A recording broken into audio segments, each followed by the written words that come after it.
Hello everybody, Shemai. I'm Simon Pirotte and I'm the Chief Executive of Medr. Hi, good morning, brother. This is Zaina. I work for City of Sanctuary, UK. Shemai, my name's Isaac Fabb and I'm a fourth-year carpenter with Swansea Council. So I think I'll start by asking you a few questions. So thank you so much for joining us this morning. Really, really good to see you. So Zaina, should we start with you? Do you want to tell us a little bit about your learning journey and how you got to where you are now? Yeah, of course. So my learning journey started back in my home country, Syria. I used to be a teacher and ALN supporter, additional learning needs, supporting children and young people with learning disabilities. I worked in Syria and in Kuwait, and then I had to flee my home country because of the war there, and sought asylum here in Wales, as I hold non-UK qualifications, so it was really difficult to rebuild my life and my future without holding a new refreshment of qualifications. So I went back to do my master's in special education needs, additional learning needs, dyslexia at University of South Wales, and then now I'm about to start my PhD qualifications as well. I've just got a scholarship funded by the Welsh Government and ESRC to look at the Welsh language and bilingual education in Wales and whether it's promoted for migrants or not. My learning journey, I would say, never stopped since I was a little child, but in each level of my life was for a reason. But I really enjoyed it now more when I'm really big and really adult. Especially, I feel like I'm very much inspirational for not just my children as a single mom, but also for so many different refugee women around Wales. I think my learning journey telling them you can do it as well. So. It's a fantastic, inspirational story. I've got lots of questions to ask you, but let's hear a little bit from Isaac. So tell us a bit about your journey then, Isaac. Well, I've had quite a few ups and downs in my journey. So I started in school in Bishop Gore in Swansea. Started off quite well, but as the years went on, I was falling behind in classes and my grades were dropping. I never fully grasped school, as I've got ADHD, but we didn't know that until I had just turned 17 after I'd left school. So I found school very hard to... I found sitting in a classroom doing that type of learning, I found that very difficult. So then I left school, I went to college to do I wanted to do sports and fitness. Unfortunately, I got kicked off of that course, and I was put onto a bridge course, which luckily it helped me stay in college. It gave me something to do. And while this was all going on, I had the birth of my first daughter, Erin. And so she gave me a bit of power to just strive through. And then after the bridge course, I got in contact with these people, Careers Wales, through the college, and they really helped me find a new college course, which led me onto the multi-skilled construction course in Jubilee Court. And it was just, I found my calling.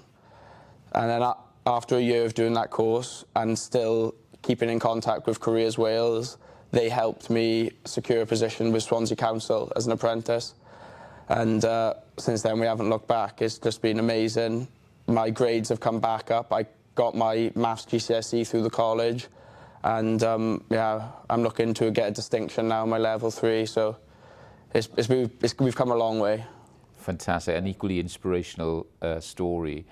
And it's really interesting, you're both from different countries, different places, whatever, but I think the thing that unites you, I suppose, is this power of learning, isn't it? And I was really fascinated because you're both parents, and you talked about the importance then of being a role model for your children, and you were talking about the birth of your first daughter being something that inspired you to do the things that you were achieving.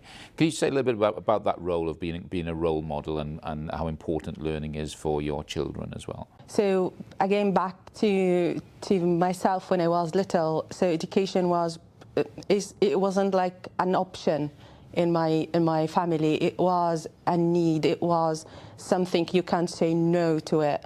My parents were really, really strict with our education, not just me, but also my siblings, and now their grandsons. They really want them all the time, asking about their education, how they are doing at the school.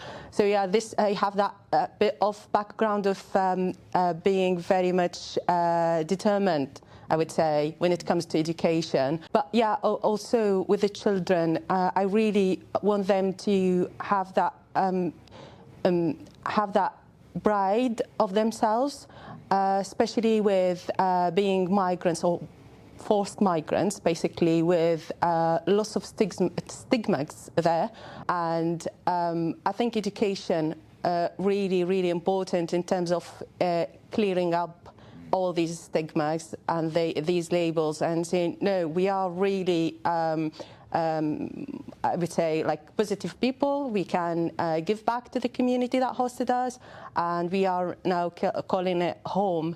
It's not just it's not just an education to learn or to get a job, but also to rebuild a future, to rebuild a life ahead, not just for me, for them as well. That's a really excellent answer, yeah.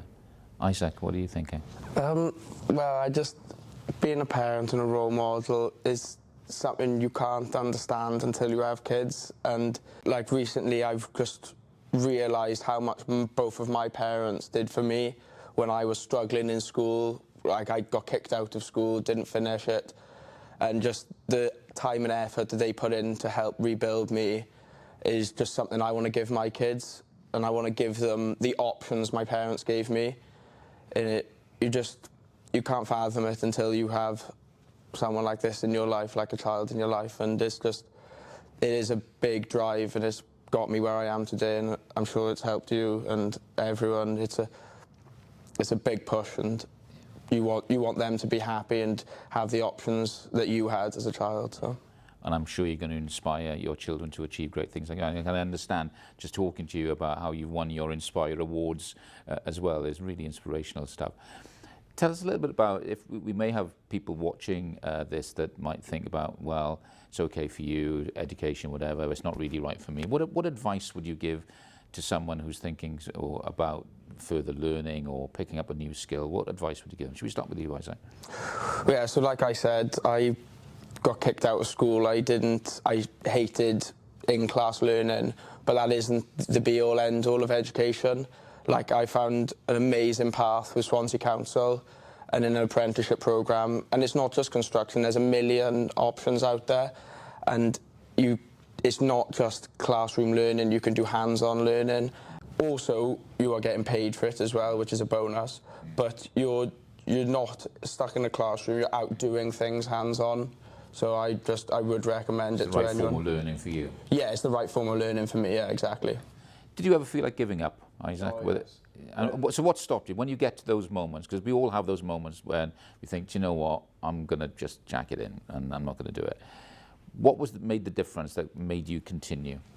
The big difference for me was my daughter, but also the options that Gower College gave me. I thought, so with school, I was just labelled as a bad boy, misbehaving. But then when I came to college, they helped me find something that was well suited for me. So I think that when they gave me the options they gave me, and I had my daughter there, and I wanted to provide for her, I just found the right path. Yeah, really interesting. Zaina, what about you? What advice would you give to anybody watching? Little advice for the really youth ones and younger age students at the moment, who are really, I'm sure they are keeping their eye, some of them, keeping their eye on TikToks, social media. Oh, this is really shortcut way to get to be, I don't know, like a millionaire, or I don't know, with followers and money. So yeah, this is not a real success, I would say. You really, even if you are like addicted to social media, but use that for your education, use that for your work, but not rely on these trends, thinking this is what lasts. no, definitely education first, I would say. Okay. I think it was Nelson Mandela that said that education is the most powerful weapon that you can use to change the world, didn't they? You've both faced significant barriers, massive barriers that I can't even begin to imagine sometimes in terms of some of the things that are going on in your stories. What are the things that you've learned from those barriers? Because you've overcome them to actually achieve the success that you've had. And we'll come on and talk in a moment about your future and what your future aspirations. But again, any specific advice about if you've got individuals watching this that are facing some really particularly difficult barriers to learning, what advice you might give them? Zaina, could I start with you on that? Yeah, I might talk a little bit about my lived experience in this, especially I came from different culture and different language, and even different directions, not in just the driving, but also in writing and reading as well. So yes, I would say, never give up, and always you have to look at other options. If this learning style doesn't work with you, definitely there is another. So I had an experience going to an ESOL class, which is ESOL is for people who want to learn English as second language, basically. And from the first class, I said, no, this is not for me. Even like I'm a teacher, I said, this is not for me. This is definitely not the style that I will learn with, or like enhance my English language acquisition that way. But as a person who sign language in my own language, I thought, okay, so let's go and explore how sign language works in the UK. And from that course, I was able to communicate with people, and I found a safe place for me a safe environment to learn English through sign language, basically, with other learners and my fabulous tutor. And then being out in with people in the community, with charities, doing volunteer work, that style really worked for me. But yeah, always, yeah. Never give up. No, definitely. Okay, cool. How about you, Isaac? Well, we've had a few things happen to me and my family this year. And just the support, just reach out for support. The support the college gave me, the support work gave me. I couldn't ask for anything else. It gave me time to grieve my brother-in-law, and it was a hard time, but just reach out to people. Don't fight these battles on your own. Reach out to people and they can support you and help you on your journey. So, just reach out to other people. And yeah, that feels like a really important message from both of you, actually, is that you're not alone. So anybody sort of like listening is to find and reach that tutor or somebody in a support role that can actually support you and help you. Fascinating stories. What next? You're Zaina, doing some fantastic work at a really important organisation, City of Sanctuary. What are your hopes for the future? What's Zaina going to look like in the next 5 to 10 years then? What's the future hold for you? Yeah, so hopefully the coming 3 years I will be finishing my PhD. I will definitely explore more academic research opportunities. Also, I'm very much looking forward to work more closely with the Welsh Government and see how we can bring the education in Wales to develop more and more and flourish it more and more. Fantastic. I'm sure you're going to be successful. Oh, thank you. Yeah. And Isaac, what's the future hold for you? Well, I've got a few plans. Originally, I wanted to go into the management side of construction. I would like to be an apprentice ambassador or something and help people complete their apprenticeships and guide people the right way, because I really do feel apprenticeships are the way forward. I find that if anyone has struggled in school, don't get me wrong, if you want to get a degree, you get a degree, but with an apprenticeship, I think there's a lot of people out there who just push it to the side, and I really think that you shouldn't, and it's a really good path for work. So I would like to help be an apprentice ambassador and work my way up that way. I think you'd be brilliant. And I have to say, sort of like just talking to you has really inspired me in the last few moments, and hearing your stories and hearing about the things that you want to achieve in the future. So now I'm really worried, because now I think you're going to ask me a few questions. Okay, so I'm going to batten down the hatches now and wait to see what you've got to ask me. Who's going to go first? Happy to. Okay. Okay. So my first question would be, can you explain more about Medr and your role in this organisation? Okay, so I'm the Chief Executive of Medr, and I've been started this on a secondment basis from my job where I was principal of Bridgend College, and then I started formally in February of this year. So this is a new organisation, and the organisation is responsible for the funding and regulation of all post-16 education in Wales. So that's work in our universities, in our colleges, apprenticeships, adult and community learning, school sixth forms. So all the funding for that comes together. So we're responsible for trying to join the dots, I suppose, really, of actually how we bring all that together and to think about how we can make Wales even better in the future. What does Medr need to do to support more people in Wales to get access to opportunities to learn? What's your vision for lifelong learning and second chances? Well, I think probably listening to you today is sort of like that's exactly it in a nutshell, isn't it? Despite the barriers that you've actually faced in your lives, you've found a pathway, a passport, I suppose, through education to achieve the things that you want to do. Your journeys are quite different. Your futures maybe look quite different as well. But what unites the two of you, I suppose, and I suppose there's a real message here for us in the post-16 world, is actually is to trying to help people to remove some of those barriers, to give people the support, to show people the opportunities and the power of education, because with it you can actually transform your own lives and the lives of others as well. And you're living proof of that, I suppose. Yeah, so what do you think the biggest challenge will be?